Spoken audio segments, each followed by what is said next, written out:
Buenos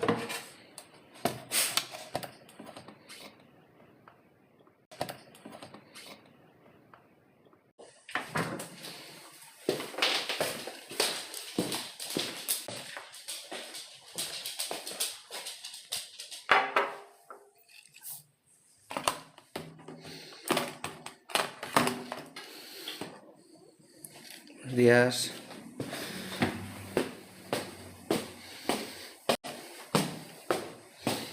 Buenos días.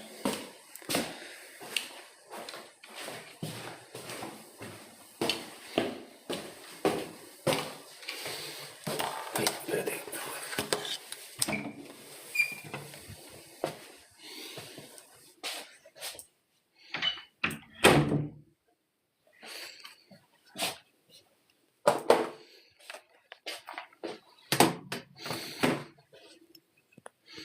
Buenos días, vengo corriendo de la radio como siempre. Los martes. A ver qué conecta esto. Un segundo.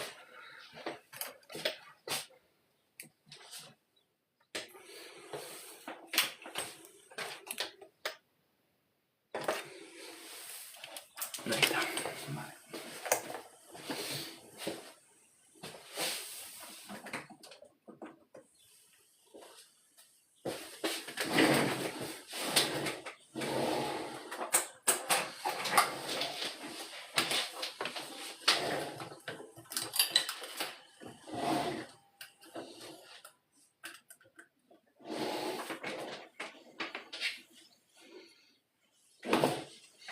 ¿Qué tal? ¿Cómo estáis?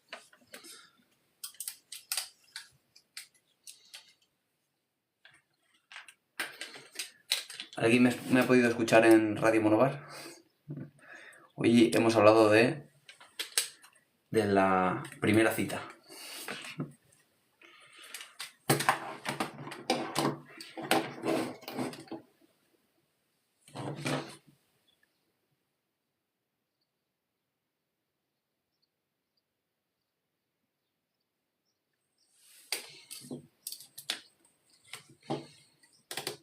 Vamos ahí, con esto.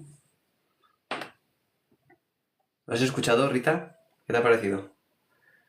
Un tema hoy, pues, distendido, sin mucho malestar, porque a veces hablamos de cosas un poco más duras. ¿Verdad? Muy chulo. La primera cita.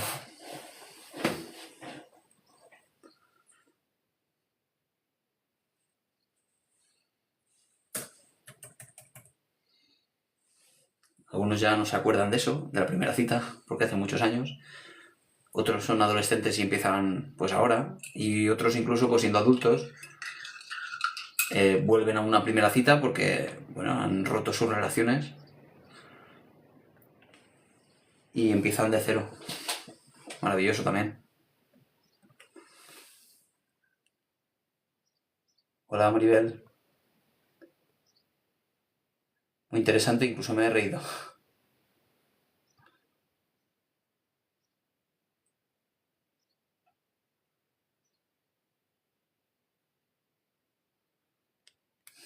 Está muy bien, la verdad, el programa de hoy.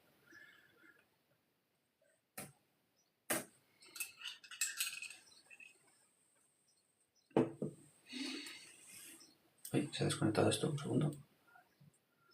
Eso es.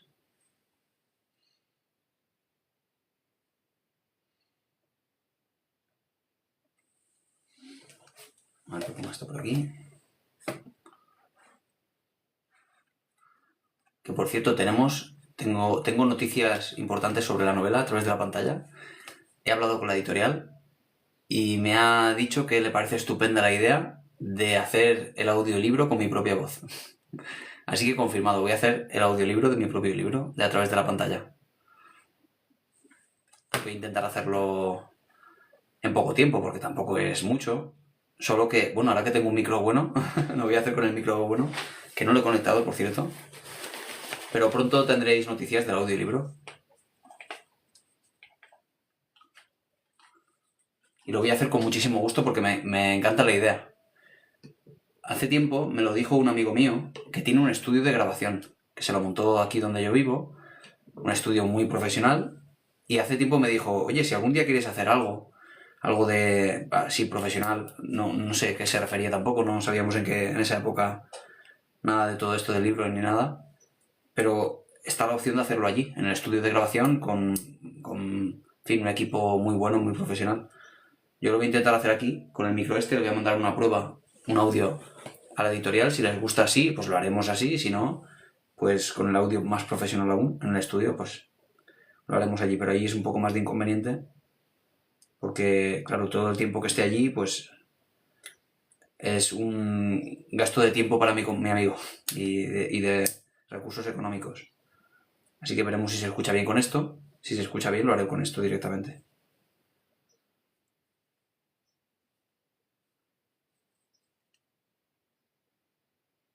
Que con esto tiene pinta que se va a escuchar muy bien igualmente. Ok.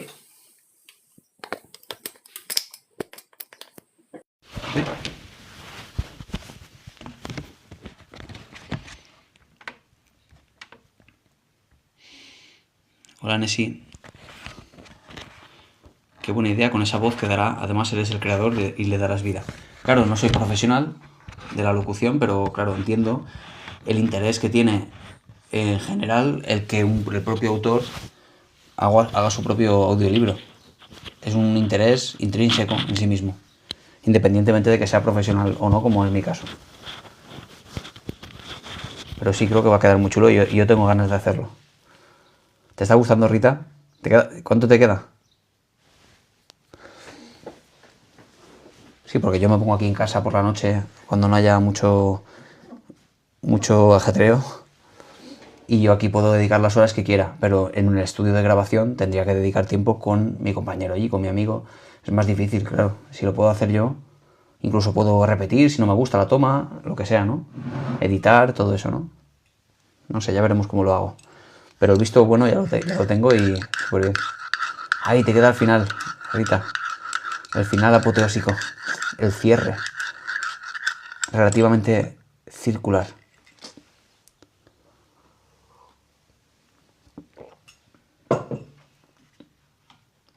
La verdad que este micro se escucha muy bien, ¿eh? Muy, muy bien. Porque aísla del sonido ajeno y se escucha de maravilla. Yo creo que podemos hacerlo así, con este micro. No, Su, llegas a tiempo porque acabamos de conectar ahora.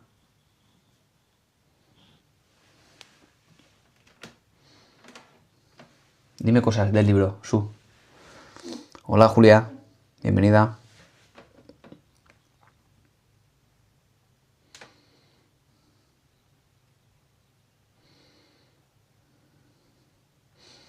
Claro, me tienen que con audio, ¿funciona o no? No me voy porque es que, ¿te acuerdas que los martes voy a la radio en directo? Conecto a menos cuarto, a las 11 menos cuarto, hasta las 12 menos cuarto. Acabamos de conectar ahora.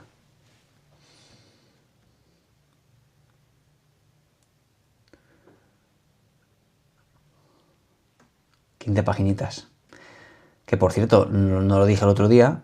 Hola, Ricardo. Pero ya he empezado a escribir la segunda parte de la novela. Estoy a tope con la novela, estoy a tope. Se escucha bien, pero claro, la prueba te dirán profesionalmente si se puede hacer o no. Claro, no sé si incluso a posteriori, después de grabarlo con este micro, se pudiera hacer algo de, no sé, de edición de la propia voz con tal de aclararla mejor o lo que sea, no lo sé. Si les vale con esto, vamos, en poco tiempo lo puedo tener.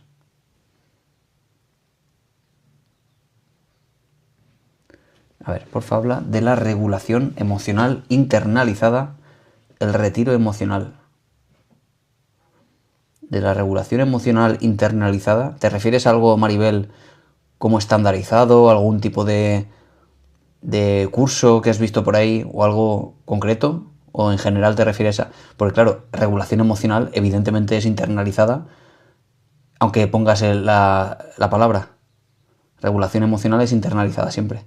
Pero por eso te digo, si regulación emocional internalizada como concepto es algo que has visto en alguna parte específico o en general te refieres.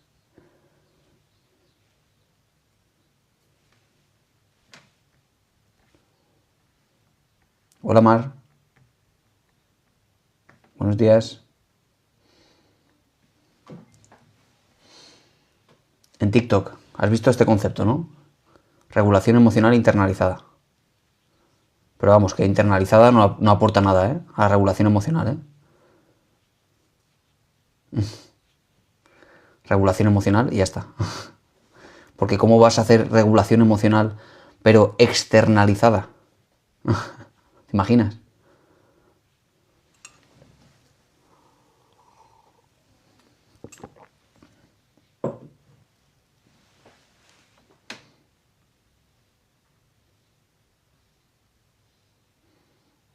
Cuando te aíslas. Sí, pero no estás haciendo regulación emocional, estás evitando situaciones, ¿no? O incluso te refieres a la conducta, por ejemplo. Bueno, pero al final la regulación emocional conlleva a considerar la emoción en tres partes diferentes, tanto la parte de cognitiva o de pensamientos, como la parte fisiológica de cómo responde el cuerpo, como la parte conductual. Pero la nomenclatura de internalizada tampoco aporta porque la emoción es un conjunto de estímulos y respuestas, incluida también la conducta. Que la conducta es lo que se manifiesta y lo que se ve y que también está condicionada por la respuesta de los demás. Por eso te preguntaba por lo de internalizada, porque no aporta demasiado. Hola Marbelis, pues yo soy de Alicante, España. ¿Y tú de dónde eres? Hola José Antonio.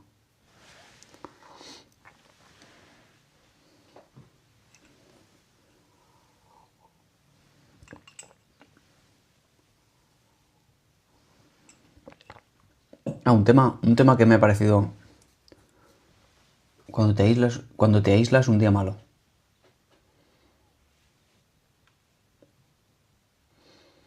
Hombre, si hablamos de un día malo, Maribel, un día malo lo tenemos cualquiera y tampoco es un problema sistemático o un problema de base que te lleve después bueno, que te condicione la vida. Bueno, todos tenemos días malos. Pero lo cierto es que si un día malo se convierte ya en un patrón de conducta, bueno, porque ya ese día malo estabas tan mal que no has hecho nada y al día siguiente te sientes peor, incluso culpable por no haber hecho nada, etcétera, y se retroalimenta a sí mismo, el problema ya es que no era puntual, es que se empieza a convertir en una forma de vivir. Como estoy cansada, triste o he tenido un día malo, pues ya todos los días empiezan a teñirse de negro y eso ya es otra cosa. Pero tampoco hay que machacarse si uno tiene un día malo, ¿no? Y cuando hablamos de un día malo a nivel emocional, y por eso decía de internalizado, porque es internalizado cuando hablamos de emociones. Lo internalizado es lo que tenemos que aprender a gestionar. Pero la conducta es lo que hacemos independientemente, como decíamos ayer cuando hablamos del deporte, etcétera, o de estar tristes o no estar tristes, es lo que debemos, sobre todo, no dejar de lado. Debemos aprender a movernos a pesar de las emociones que sintamos. Movernos por compromiso, por disciplina, porque toca hacer eso. Porque si no entramos en el círculo vicioso de cada vez estar peor por no movernos. Y entiendo la dificultad, ¿eh? Y no se trata de decir qué fácil desde fuera y ya está, porque evidentemente es difícil. No tienes problemas si es un día puntual, Maribel. Todos tenemos días puntuales malos. Si lo quieres hacer cada vez mejor y que cada vez te afecte menos, a pesar de estar mal ese día, sigue haciendo lo que te toca hacer, sigue moviéndote porque lo aplacarás con más facilidad. Buenos días por la mañana. ¿Te has afeitado muy bien?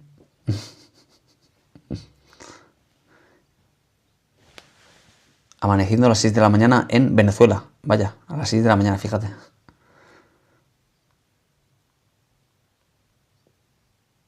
Soy de Argentina a las 7 de la mañana. Buena hora, ¿no?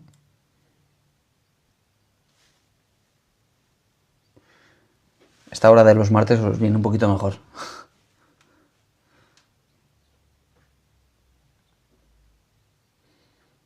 A ver.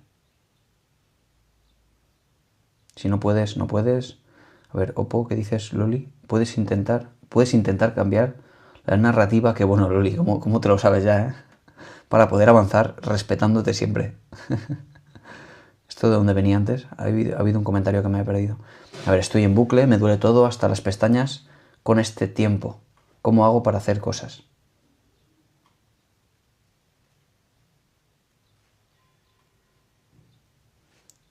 A ver, y esto creo que todavía venía de antes.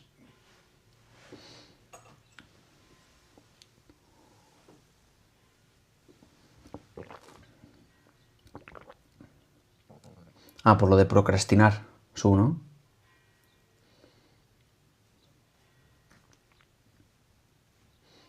Por lo de procrastinar te refieres a que, bueno, porque sabes que tienes que hacer cosas y algo te impide verlo, ¿no?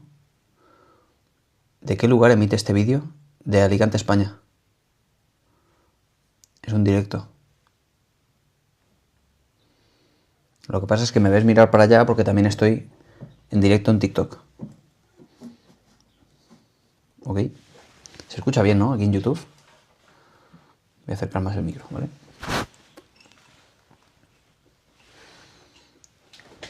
Pues mira, aunque hemos hablado muchas veces de esto, da igual, volvemos a repetir. Cuando alguien procrastina, que no deja de ser el dejarlo para después, aquello que tendría que hacer ahora, pero no encuentro no sé, las fuerzas o todo me distrae, no encuentro la forma. La única forma de solucionar este problema no lo vas a encontrar esa solución en ningún libro ni en ningún manual, porque no existe en ninguna parte. La única solución posible es que encuentres los motivos particulares de tu experiencia, la tuya particular, que hace que hoy no hagas lo que tienes que hacer. Y a veces será pereza, a veces será cansancio, a veces será dolor físico, y a veces será dolor emocional, tristeza.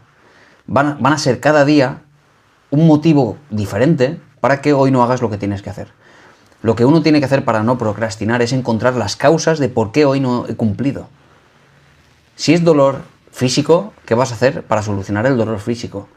¿Qué te vas a tomar quizá? ¿Qué es lo que vas a hacer a cambio del dolor? Porque hay formas de gestionar el dolor físico incluso a nivel psicológico, no sé si lo sabéis o lo hemos hablado alguna vez. Hemos hablado de tantas cosas ya. Pero bueno, si ese es el motivo, habrá que encontrar un remedio para ese dolor físico para que hoy cumplas con lo que tenías que hacer. Si resulta que el motivo es que, no sé, te han distraído, te han llamado por teléfono y al final no has hecho lo que tenías que hacer. Pues mandar un mensaje a aquellas personas que suelen interferir y decirle, mira, ahora de tal hora a tal hora no me hables. En fin, si es pereza, dejarte las cosas preparadas el día de antes con tal de evitar que ese esfuerzo que tienes que hacer no sea tanto, por ejemplo. En fin, pequeñas soluciones a pequeños problemas. No existe ni vas a encontrar en ningún manual la solución para la procrastinación, porque no existe de forma generalizada. Existe tu solución para cada uno de los motivos por los cuales no cumples. Cada día. ¿Veis la diferencia, no? No es lo mismo. Hola Pilar, buenos días. Tenemos que, por tanto, autoconocernos. Y para eso tenemos que hacer este ejercicio, que hemos mencionado también alguna vez, del autorregistro. Apuntar por qué hoy he fallado. Por esto y por esto. ¿Qué pensamientos había detrás? ¿Qué emoción sentí? ¿Qué consecuencias? Es decir, ¿qué conducta emití yo? ¿Qué consecuencias tuvo eso? Si alguien me reprochó algo, si nadie me dijo nada, lo que sea. Eso es, un diario, efectivamente. Sería un sinónimo de un autorregistro. Pero no un diario en forma narrativa, de hoy estoy aquí y al final no he hecho, sino un diario en forma más bien científica, registrando la situación en la cual no hice lo que tenía que hacer, el pensamiento que tuve, por ejemplo, lo que dice Loli por aquí. Es que yo soy muy vaga, no valgo para nada, o no tengo fuerza de voluntad, con lo cual si yo pienso no tengo fuerza de voluntad y creo en la fuerza de voluntad como una creencia, probablemente errónea, pues me acaba dejando o se acaban escapando las fuerzas de alguna manera, ¿no? Es como que, ¿para qué? Si yo no tengo fuerza de voluntad. Pues ese es el motivo por el cual hoy has fallado. Y mañana vas a tener que cambiar algo para que esto no te vuelva a pasar. Porque puedes generar una narrativa diferente, en la cual la fuerza de voluntad no tiene nada que ver con que hagas o no hagas. Porque es un problema lo de la fuerza de voluntad, ¿eh? Es que estoy abriendo muchos melones, pero el tema de la fuerza de voluntad, que no deja de ser una creencia, está bien cuando todo va bien y cuando tú formas parte del grupo de los fuertes en cuanto a fuerza de voluntad. Pero ¿y si resulta que tú crees en la fuerza de voluntad, pero además de creer en ella, tú entras en el saco de los que no tienen fuerza de voluntad? Pues que lejos de ayudarte la fuerza de voluntad, todo lo contrario, te está empujando hacia abajo. Te está haciendo que hagas menos de lo que podrías hacer si no creyeses en la fuerza de voluntad.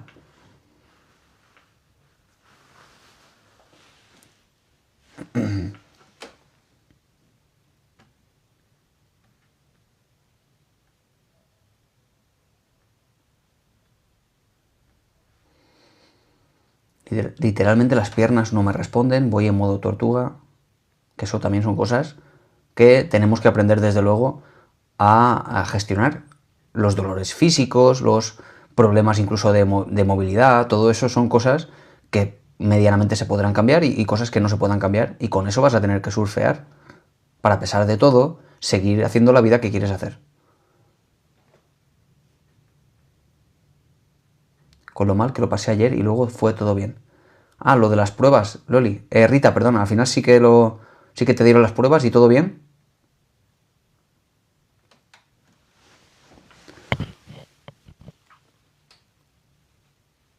¿Me puedes ayudar a eliminar el apego con una relación de 30 años con mi pareja narcisista, donde todo es de él, nada me pertenece? Por eso me separé. Me calculo bastante mi exceso de empatía.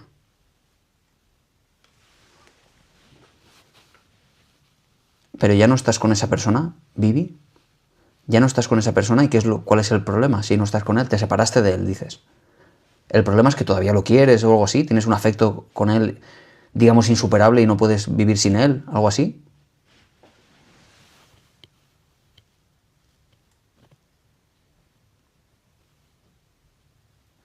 Porque habitualmente me preguntan cuando siguen con la pareja, ¿no? Hola, sevillana, bienvenida.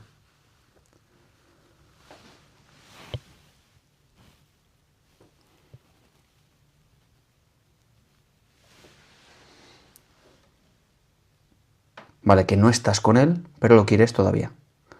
Claro, entiendo. Y no quieres quererlo. Pero a pesar de quererlo y de hablar de emociones, sentimientos que uno no puede controlar de forma directa, aparte de esto, ¿tu conducta es la de acercarte a él, de mandarle mensajes, etcétera? ¿O no? Porque si tu conducta no es retroalimentativa y sigue alimentando la cercanía hacia él porque le llamas, le mandas mensajes, en algún momento desaparecerá. Si no se retroalimenta. Ostras, 102 mensajes nuevos. ¿Qué ha pasado aquí?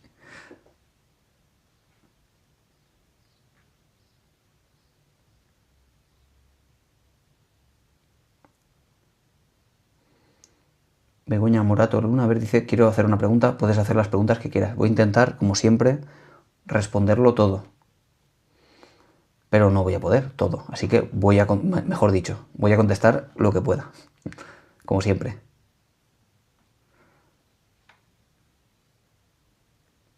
La portada del libro es IA. Esto seguramente, claro. Esto lo ha hecho la editorial. Y probablemente sea con inteligencia artificial, que de todas maneras es muy coherente con la trama de la novela. Con lo cual, me parece estupendo.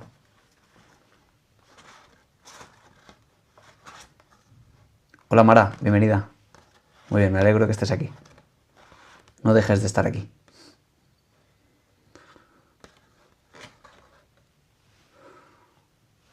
A ver, que se me han escapado por lo menos 50 mensajes. Un momento.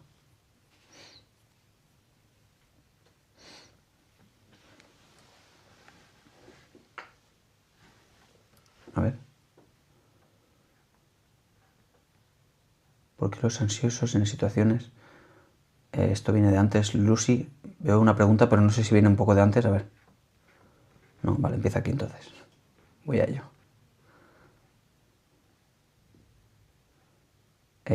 ¿Por qué los ansiosos en situaciones grandes son los más serenos, pero se ponen mal con cosas pequeñas? Ostras, a ver, ¿cómo está esto? ¿Los ansiosos en situaciones grandes son los más serenos? No, lo dudo mucho. Pero se ponen mal con cosas pequeñas. No, no es así. Depende de qué estemos hablando, pero ansiosos como trastornos de ansiedad, o ansiosos como forma de ser, es decir, neuroticismo, que es un rasgo de la personalidad. Las personas con ansiedad les generan ansiedad por pensamientos catastróficos de que pasen cosas que no son probables, ante situaciones tanto muy pequeñas como muy grandes. Pero no es ante todo. A no ser que hablemos, por ejemplo, del trastorno de ansiedad generalizada, que es ante muchos estímulos, incluso que va a más, que cada vez más cosas a uno le inquietan, de forma muchas veces difusa. O al menos no es que sean difusas, sino que no encuentra muchas veces los porqués. Pero no es cierto que sean más serenos ante situaciones grandes. Una persona con ansiedad es probable que ante una situación estresante grande, es probable que tenga un ataque de ansiedad, por ejemplo, porque no sabe gestionar la activación fisiológica, la activación cardíaca, la respiración que produce el estrés externo, de tal manera que de tanto estímulo interno, de tanto movimiento cardíaco fisiológico, les acaba dando miedo, y de tanto miedo que les da la activación, llegan a temer incluso tener un ataque cardíaco o volverse locos, con lo cual al final desencadena un ataque de pánico. Que por cierto, eso no ocurre jamás. Los ataques de pánico no son peligrosos.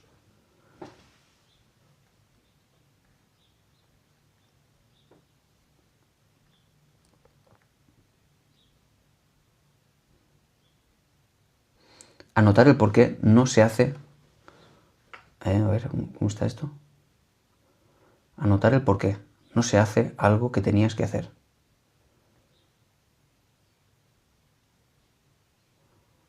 Sí, anotar más que el por qué, sí, lo que había en el momento de la situación. Lo que pasó en ese momento. La situación, el pensamiento, la emoción, la conducta y la consecuencia de la conducta. Cómo reaccionan los demás. Buenos días. Cuando uno está triste o deprimido, la fuerza de voluntad entra en el mismo paquete de afectación. Ese es el problema. Sí, porque todo se tiñe de negro, efectivamente, todo. Absolutamente todo es coherente con la tristeza, todo. Todos los procesos cognitivos, los procesos de memoria y de atención, todo se vuelve coherente. Es un paquete, un pack. Y solo vemos las cosas malas de la vida, solo nos acordamos de lo triste, así es. Se convierte en un sesgo negativo muy importante.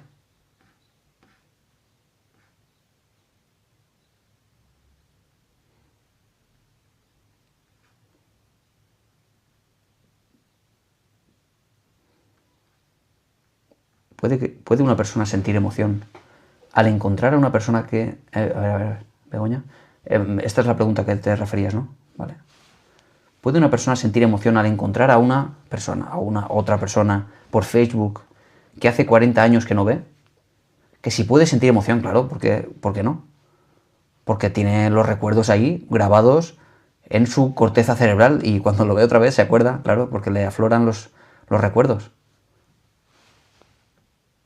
¿Por qué no? Ahora viene la segunda parte, creo.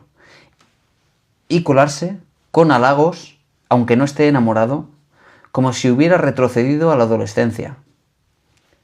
Y colarse con halagos, aunque no esté enamorado... esto sí que ya no lo he entendido. A ver. Te refieres a que esta persona, es un hombre, entiendo, que te ha halagado... No sé si estás hablando de ti, deduzco que sí. Que te encontraste con una persona por Facebook que te ha empezado a mandar halagos, es decir, qué guapa estás y cosas así. ¿Y te refieres a que tú has sentido como si fuera un amor de la adolescencia o algo así? A ver, quiero entender la pregunta, es que si no, no te puedo contestar.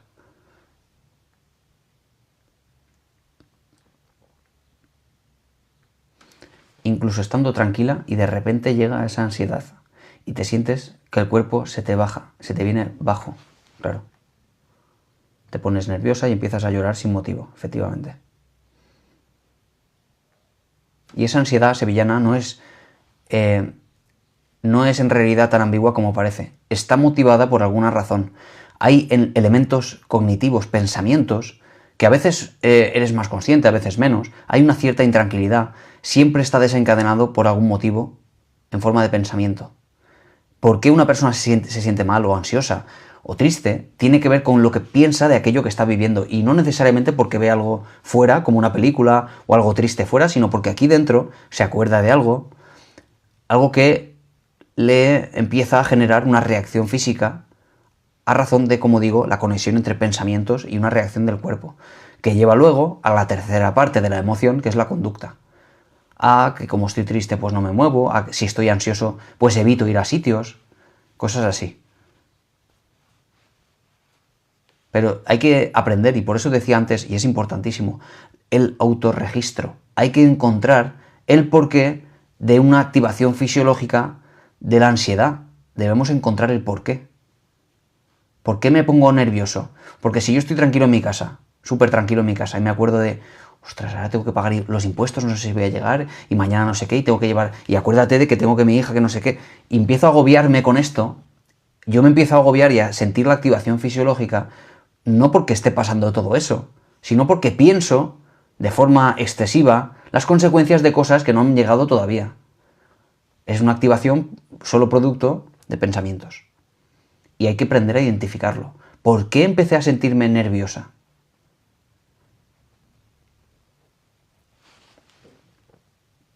David, qué grande eres, cuánta ayuda ofreces a cambio de nada, gracias Rita.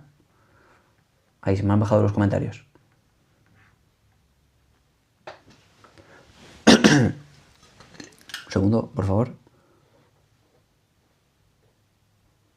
Otra que ahora lo tiene, ¿qué dices, Lisette? Bienvenida.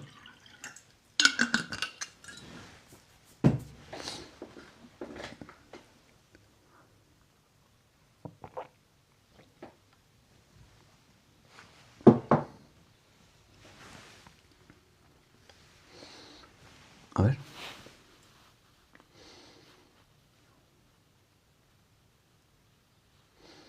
Hola, buenos días. Nathan, ¿existe terapia para dejar esta adicción tóxica que me hace daño? Sí. No es una adicción. Aquí Sandra Moreno te dice lo de contacto cero. Entiendo que lo has intentado. No es una adicción. El problema de la palabra adicción es que la utilizamos para todo como una analogía del trastorno de adicción, que supone una serie de conductas y de patrones que son características de la adicción y de nada más, como son la abstinencia, la tolerancia y la dependencia. Pero lo utilizamos como metáfora de cosas que se parecen, como por ejemplo tener adicción a una persona. No se tiene adicción a una persona. Más bien es lo que decías antes del apego. Eso sí es cierto y opera de formas muy diversas. Lo cierto es que existe un foco, un hiperfoco muy parecido a la obsesión cuando la persona, nos enamoramos o estamos en fase de enamoramiento. Propio de neuroquímicos como la noradrenalina que nos hacen fijarnos tanto en esa persona que no vemos nada más. Si tiene solución, sí. Con terapia tiene solución y he tenido muchísimos pacientes, a la gente le sorprende mucho que haya pacientes que vienen solo por un motivo de amor, o concretamente de desamor, evidentemente. Pero vienen muchísimos. Y yo entiendo que desde fuera esto se puede entender de este modo, ¿no? Ya está exagerando, qué tontería. Pues yo he dejado un montón de parejas y no he necesitado psicólogo. Bueno, efectivamente hay casos y casos, porque al final la única medida es el grado de malestar. El grado de malestar que a uno le produce. Hay personas que se hunden y otros que no, que lo llevan bien, sencillamente.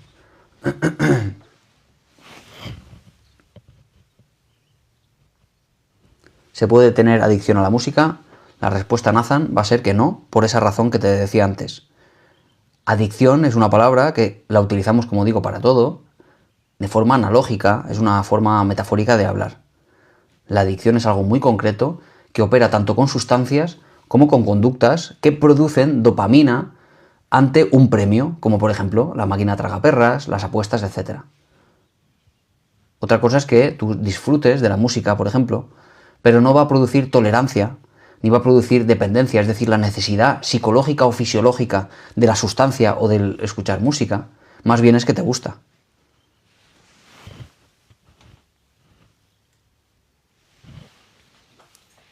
Ir a terapia y trabajar contigo misma para poder soltar a esa persona.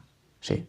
He tenido muchos pacientes con este perfil, es más habitual de lo que parece y desde luego que tiene solución solo atendiendo al malestar significativo.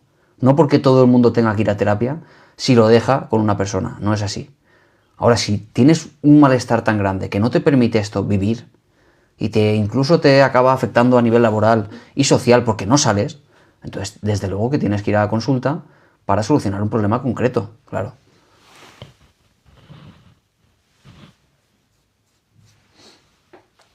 Buenos días, disculpe, ¿qué podría hacer para evitar las noticias en redes? ¿Es aconsejable?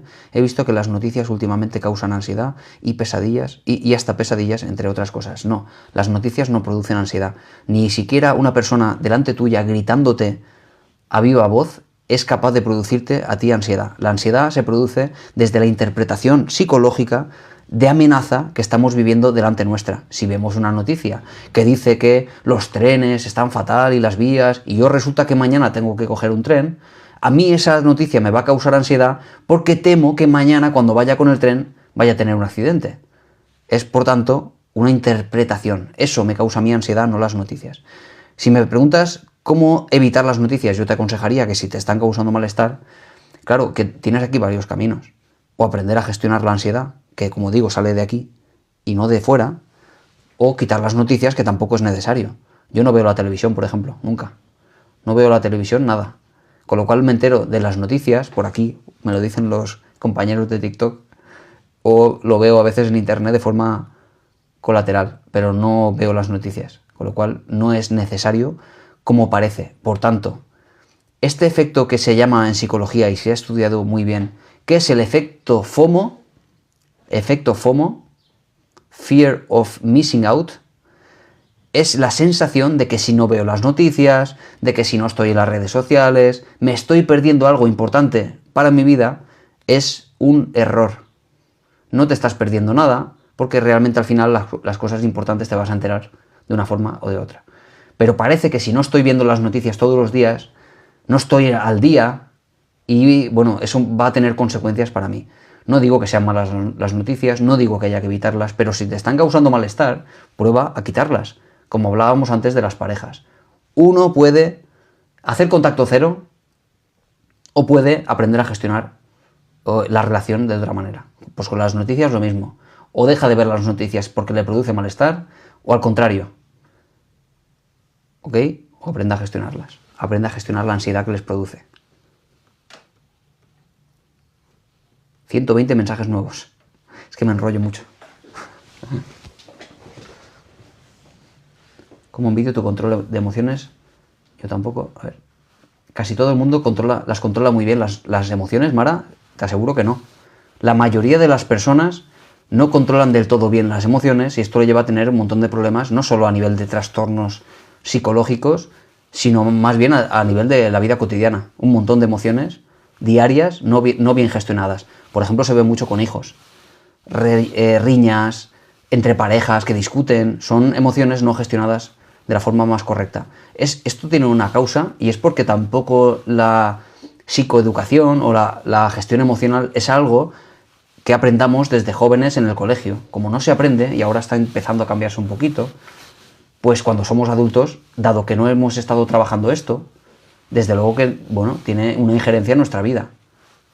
Y en algunos casos, siempre va a ser un porcentaje pequeño de personas, en la sociedad les genera trastornos psicológicos, como por ejemplo ansiedad, como por ejemplo alguna fobia en sentido de un asco exacerbado, o trastornos de la ira, como trastornos de conducta agresiva, etc.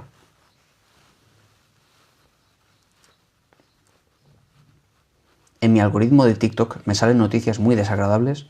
Muchas gracias, será contacto cero hasta que aprenda a gestionar. Ya desinstalé la app donde me salían. Es una opción viable y, digamos, relativamente fácil de aplicar. Aunque yo siempre suelo sugerir la gestión emocional antes que la evitación, pero como digo, es una opción. No hay que buscar problemas donde no los hay.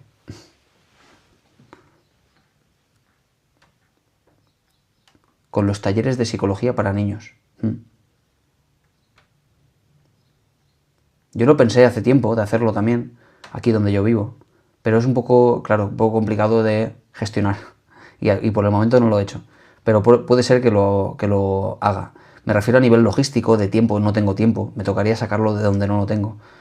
Pero es algo que, claro, porque yo lo hago a nivel individual, con mi consulta en Novelda, donde yo también tengo mi despacho. Yo trabajo con niños a nivel clínico, es decir, uno a uno, con un paciente niño que tiene un problema de gestión emocional.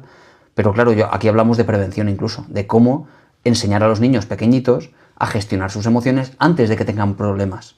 Eso sería maravilloso. Sería otra forma de relacionarse con los demás y con el entorno.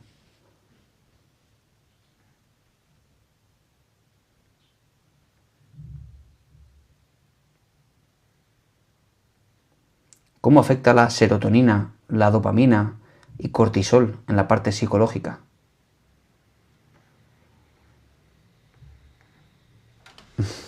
Claro, entiendo al final que se han puesto como muy de moda, ¿no? Estos neurotransmisores. Y es posible que de forma biologicista se entienda que movimientos en la serotonina y movimientos en la dopamina y el cortisol generen cambios a nivel psicológico o a nivel conductual, pero es que no está claro. Puede perfectamente ser al contrario. Un cambio en la conducta y un cambio en la psicología de una persona genera cambios a nivel de dopamina, de serotonina, de cortisol. Eso se le llama una correlación y no una causa. Es decir, si uno eleva los niveles de serotonina, entonces tiene menos tristeza. Puede perfectamente ser al contrario. Uno tiene tristeza y luego genera menos niveles de serotonina. O digamos que se absorbe menos cantidad porque los receptores están bloqueados, por ejemplo. Pero sí, entiendo la duda. Si hablamos de, bueno, por tanto, explicado esto, ¿qué hace la serotonina, la dopamina y el cortisol? La serotonina está asociada, al igual que como la oxitocina, a mejor estado de ánimo, digamos, más felicidad, por así decir. La dopamina tiene que ver sobre todo con procesos de placer como tal. Es lo que uno siente cuando siente placer por cualquier cosa. Dopamina en todos los sentidos, ya sea que sea el consumo de una droga o que sea pues el hacer ejercicio, etcétera. Y el cortisol concretamente es un glucocorticoide que produce el cerebro cuando hay estrés en sentido de amenaza, de alguna manera. El cortisol es un exceso de energía que el cuerpo extrae para extraer o más bien resolver problemas cuando aparecen. El cortisol es una respuesta ante una amenaza. ¿Qué pasa cuando uno tiene un peligro delante que resolver? Bueno, dado que se está segregando este cortisol, uno es capaz de afrontarlo, asociado desde luego además a la adrenalina y noradrenalina, resuelves el problema o la amenaza que tienes delante en el momento. Pero ¿qué pasa cuando no tienes ninguna amenaza delante y lo que tienes es ansiedad, por tanto, ante cosas que no van a pasar, pero uno teme y empieza a pensar, y si resulta que un día y otro día y otro día y un mes y 2 meses ya no hay ninguna amenaza real, pero el cortisol sigue elevado día tras día, generando pues inflamación, generando un montón de consecuencias a largo plazo, como el debilitamiento del sistema inmunitario, porque el cortisol no saca la energía de la nada, la tiene que sacar de alguna parte del cuerpo, tiene que compensar ese exceso de energía de alguna manera, y nos sentimos después reventados, después de un día con ansiedad, porque has estado consumiendo una cantidad de glucosa del cerebro en esos pensamientos rumiativos que acabas hecho polvo o hecha polvo. Bueno, el cortisol, por tanto, es una respuesta, en principio, adaptativa, que cuando es constante y sin moderación acaba agotado. Exceso de serotonina, ¿qué es? Bueno, es que la serotonina está asociada a un montón de procesos neuroquímicos, a diferencia de la dopamina, del cortisol o de cualquier otra catecolamina. La serotonina es muy jodida, por así decir. David, ¿sueles hacer directo todos los días? Sí. No, pero no hasta ahora. Hago directos todos los días a las 10 de la mañana, excepto los martes, que la hago a las 11 menos cuarto, hasta las 12 menos cuarto, porque voy a la radio en directo a las 10. Entonces empiezo un poco más tarde, pero todos los días a las 10. Y los miércoles, además de a las 10, a las 8 de la tarde. Bueno, la serotonina, como decía, es un neurotransmisor que no solo opera donde le toca. No sé si sabéis que hay neuronas especializadas para segregar ciertos neurotransmisores. Es decir, hay neuronas dopaminérgicas, hay neuronas serotoninérgicas, así, ¿vale? Es lo que hacen las neuronas, se especializan en un neurotransmisor. Pues resulta que la serotonina es muy puñetera, como digo, y se escapa, imaginaos una neurona aquí y otra aquí, una dendrita, una pata de una neurona y otra aquí, una comunica su neurotransmisor a la otra y la otra se activa.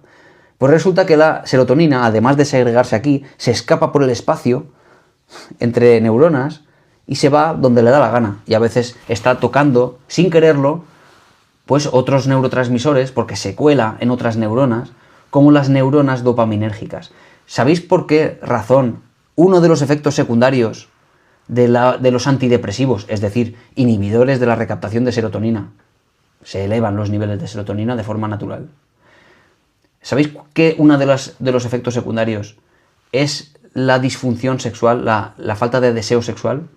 Porque como la serotonina se empieza a elevar en todo el cerebro, se escapa de sus espacios neuronales, acaba afectando a la dopamina y a más serotonina, menos dopamina. Es decir, más felicidad, por así decir, pero menos deseo sexual. Porque van como un balancín. Sube uno y baja el otro.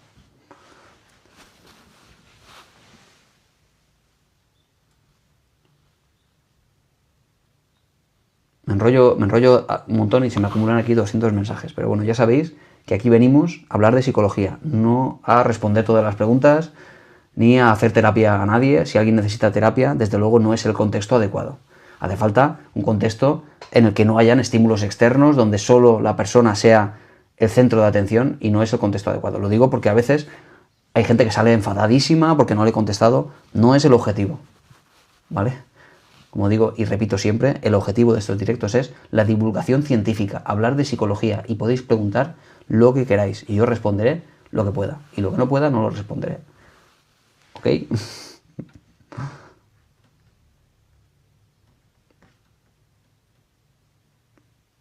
Gracias, Loli. Tengo que mirar lo del taller de emociones para niños porque sería maravilloso. Desde luego que sí, sería, claro, a nivel de eso, de prevención. Sí que me han comentado de aquí hacer, por ejemplo, una charla, aunque una charla no es suficiente, pero bueno, es un avance, ¿no? En el conservatorio, por ejemplo, el conservatorio donde pues hay niños también que, relacionado con la práctica artística de los instrumentos, etcétera, muchos acaban teniendo ansiedad por la presión, ¿no? Y me han comentado de dar una charla respecto de eso. Pero bueno, al final psicoeducación está bien introducirlo en las escuelas, en el ámbito académico, de forma natural, igual que estudia uno pues matemáticas o estudia filosofía.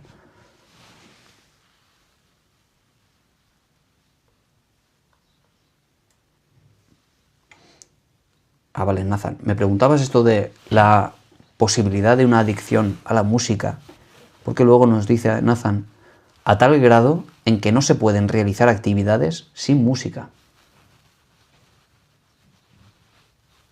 No se pueden realizar actividades sin música. Por ejemplo, ¿te refieres a estudiar, a leer o a hacer algún deporte sin música, por ejemplo? Pero entiendo, Nathan, que cuando te vas a las clases, cuando, pues no sé si has trabajado en algún sector, no sé si estabas estudiando, creo, ¿verdad? Entiendo que no estás estudiando música, no estás escuchando música, y no te genera, es un ataque de ansiedad, ¿verdad? Porque hay momentos en el día en el que no puedes escuchar música. Te genera, es una ansiedad tan insoportable que tienes que salir corriendo a ponerte los cascos para escuchar música. No es una pregunta de broma, es una pregunta que determinaría que estamos hablando de un trastorno porque no te permite adaptarte a las circunstancias.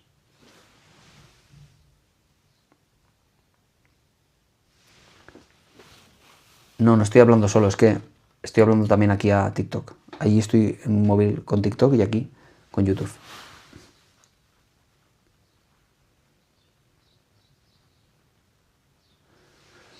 ¿Puede mejorarse una persona con altos niveles de hipocondría? Sí, mejora muchísimo. Hasta el punto de que no tenga ese trastorno, de que no tenga el trastorno como tal, porque ya ha aprendido a generar patrones diferentes de pensamiento, y no tanto si tengo aquí un dolor, será que tengo un cáncer, si tengo aquí no sé qué, será que, es decir, no dejarse llevar por pensamientos automáticos que le generan ansiedad y angustia en general. Desde luego que puede mejorar muchísimo.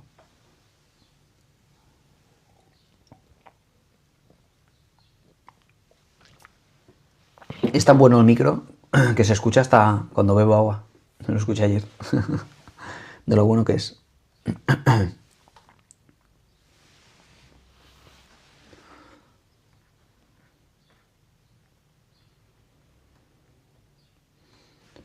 Llevo 20 años. Mireina, bienvenida. En psiquiatra y me tiembla todo el cuerpo y manos. ¿Es normal? Gracias. Vale, ¿qué estás tomando, Mireina? Porque si me dices que estás tomando algún tipo de inhibidor de la recaptación de dopamina, por ejemplo, es posible que sea un efecto secundario de ello. Por ejemplo, los antipsicóticos, mal llamados antipsicóticos porque no dejan de ser lo que estoy diciendo, solo que tienes más dopamina en el cuerpo, sobre todo los clásicos, no los atípicos, sino los clásicos, los primeros antipsicóticos, por ejemplo, generaban patrones de discinesias, problemas motores, porque, claro, es que la dopamina opera a diferentes niveles en todo el cerebro. Es cierto que te reducen los niveles de dopamina donde, bueno, está asociado a tener alucinaciones y delirios en la vía mesolímbica del cerebro, la vía dopaminérgica mesolímbica. Si tú reduces los niveles ahí de dopamina con este fármaco, dejas de tener alucinaciones y delirios. Genial. Pero a la misma vez se reducen los niveles de dopamina en otras áreas, como por ejemplo la vía, también dopaminérgica, nigroestriada. Si eso pasa, dado que esta vía es la que está relacionada con el Alzheimer, con el Parkinson, perdón, como motores, con problemas motores, vas a tener consecuencias, efectos secundarios motores, psicomotores, de movimientos espasmódicos, de, en fin, digamos, sintomatología parecida al Parkinson. Temblores involuntarios, discinesias, etc. Todo eso puede ser motivo de las pastillas. Por lo tanto, deberías hablar con tu psiquiatra para ver qué se puede hacer con eso, porque los efectos secundarios siempre se pueden modificar mediante otros fármacos. Yo no soy psiquiatra, te lo digo como psicólogo, que si tienes algún problema con las pastillas, acudas al psiquiatra para que te lo regule, que es lo que debemos hacer si tenemos un problema medicándonos, es siempre mencionar al psiquiatra los efectos secundarios, porque tienen forma de regularlo. ¿Ok? Se escucha tragar y todo. Es que es un micro muy bueno.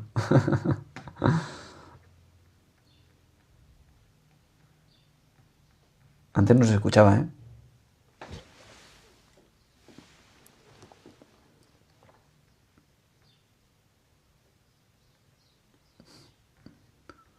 ¿Cómo vamos de tiempo? Vale, tenemos 5 minutos. A ver, tienes una hater contra los que vemos tus luces. Ah. Bueno, pero es normal, tiene que haber de todo. Tiene que haber de todo siempre.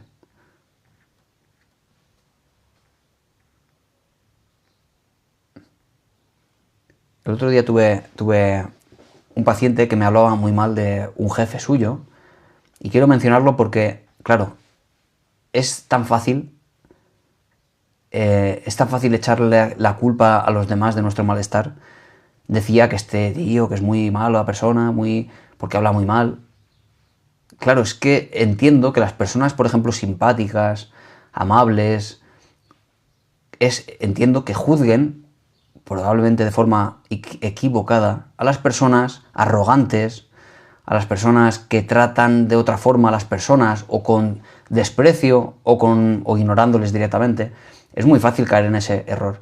Pero es que es cierto que las personas arrogantes no son peores personas, por lo tanto, digamos, de forma connatural a la arrogancia, sino que son diferentes. Es que hay personas que son arrogantes, pero aportan a la sociedad tanto como aporta una persona amable, o incluso en algunos casos más. Si tú eres una persona amable, respetuosa, en realidad, gracias a las personas arrogantes y despreciativas, es que tú te puedes identificar a ti misma, porque tú te ves reflejado en esa persona y dices, eso es lo que yo no quiero. Gracias a esa comparación, tú te vas autodefiniendo. Así que tenemos que darle las gracias a las personas que son diferentes a nosotros. Pero no se trata de castigar la personalidad de los demás. La personalidad de los demás es tan válida como la nuestra. Y eso desde luego no implica que permitamos que abusen de nosotros, ¿eh? No hablo de eso, ¿eh? Hay que buscar soluciones a los problemas cuando aparecen. Pero hablo de entender que las personas que son diferentes a nosotros también son válidas si, bueno, no incumplen las normas, evidentemente, ¿no? Es decir, si alguien arrogante pues incumple la ley, pasará lo mismo que si alguien simpático incumple la ley. Efectivamente, no tiene nada que ver. Hablamos de no juzgar a los demás, sean como sean.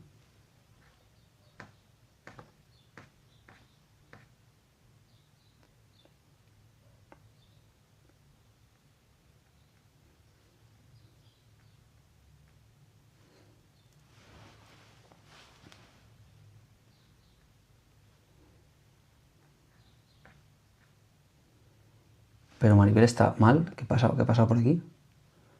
Le está tocando las narices y eso no se puede permitir. ¿Qué ha pasado? No me he enterado de eso. De todas maneras, Maribel y Cristina, también hablamos el otro día de esto, que podemos ver en personas que, como digo, no son como nosotros, una oportunidad para mejorar nosotros, o podemos ver una especie de contenedor donde meter toda nuestra mierda, como si los culpables, como decía antes, de nuestro malestar sean esas personas. Tenemos que encontrar oportunidades para aprender a gestionar nuestras emociones, y son esas personas diferentes las oportunidades, no las personas amables como nosotros, si somos amables, o las personas respetuosas, ¿no? Así no aprendemos. ¿Sabes lo que quiero decir? Que es molesto, claro.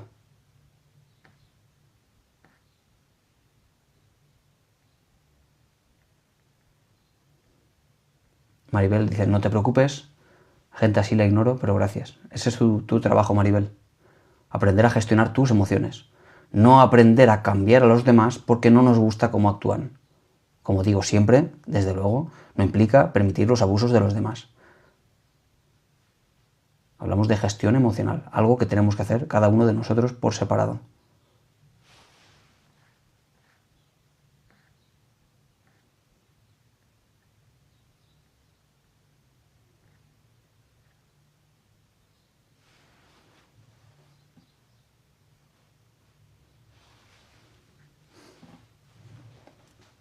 Me parece que lo has llevado muy bien, Maribel.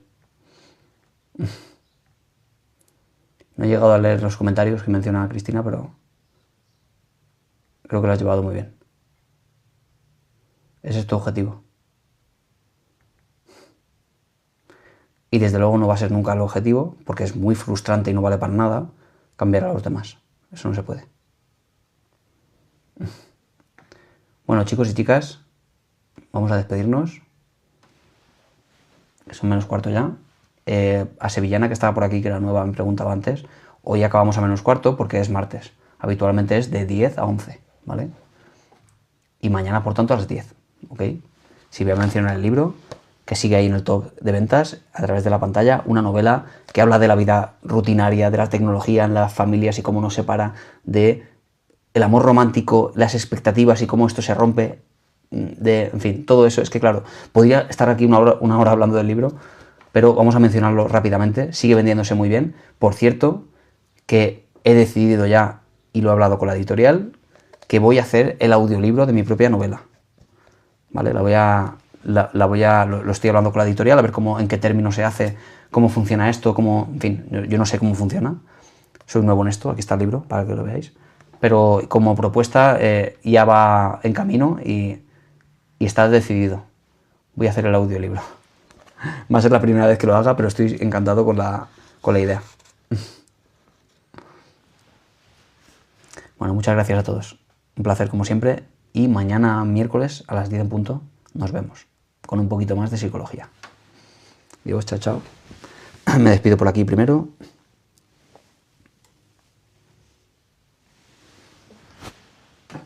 Y por aquí también. Muchas gracias a todos. Y lo de la firma en Madrid, que por cierto en el correo que he mandado he hablado de eso también, de que tengo una presentación aquí en Elda, que es la ciudad más grande de los alrededores, en abril. Y para mayo, entiendo que para mayo estaría bien. Le he mencionado lo de Madrid, a ver cómo lo podemos gestionar, qué lugares específicos hay ahí para hacerlo. Y lo organizaremos, pero en Madrid seguro, ¿eh? Seguro que lo hacemos. Lo que no sé es cuándo. Pero bueno, tampoco hay prisa, ¿eh?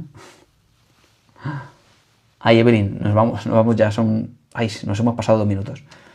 Te voy a mandar eso ahora, ¿vale, Evelyn? Voy a ir ahora a correos, porque para que no lo sepa, por cierto, se pueden solicitar los libros, el libro a través de la pantalla, tanto en Amazon como en cualquier librería online, como en mi página web también, davidzorel.com, donde lo mando firmado. ¿Ok? Y te voy a mandar eso ahora, Evelyn.